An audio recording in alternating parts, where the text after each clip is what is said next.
আজকে তো আমরা চলে গেছিলাম একটা ইনভাইট বাড়িতে। আর সেখানে দেখো কাঠগোলাপটা কত সুন্দর দেখতে লাগছে, জাস্ট অসাধারণ। তোমরা কতটা বুঝতে জানি না, সামনে থেকে জাস্ট অসাধারণ ছিল। আর আমি তো বাড়ি থেকে এই রকমভাবে রেডি হয়ে গিয়েছিলাম।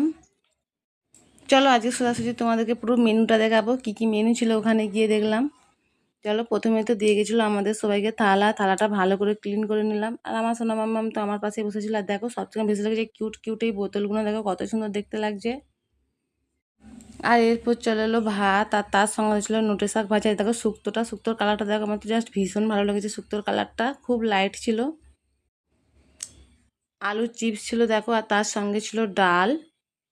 আর জানো তো এটা একটা পনির ছিল, পনির দিয়ে যে মশলাটা এত সুন্দর খেতে লেগেছিলো কি বলবো। আর ছিল পাতুরিটা হয়েছিল জাস্ট খুব সুন্দর। আর সব কটা পাতুরির মধ্যে ছিল একটা করে কাঁচা লঙ্কা, যেটা আমার দেখতে ভীষণ ভালো লেগেছে। দেখো কত সুন্দর দেখতে লাগছে।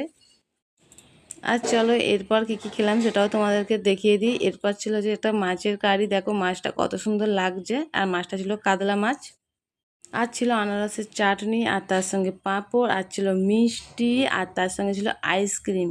কিন্তু সবই তো ঠিক ছিল, পায়েসও ছিল তার সঙ্গে। কিন্তু আমার যেটা সব থেকে বেশি ভালো লেগেছিলো লাস্টে একটা করে স্পেশাল জিনিস দিলে, তোমাদেরকে দেখাচ্ছি। দেখো এই দেখো একটা গিফট ওপেনিংয়ের মতন পুরো পান দিয়েছিল। চলো টাটা, আজকের মতন এখানেই।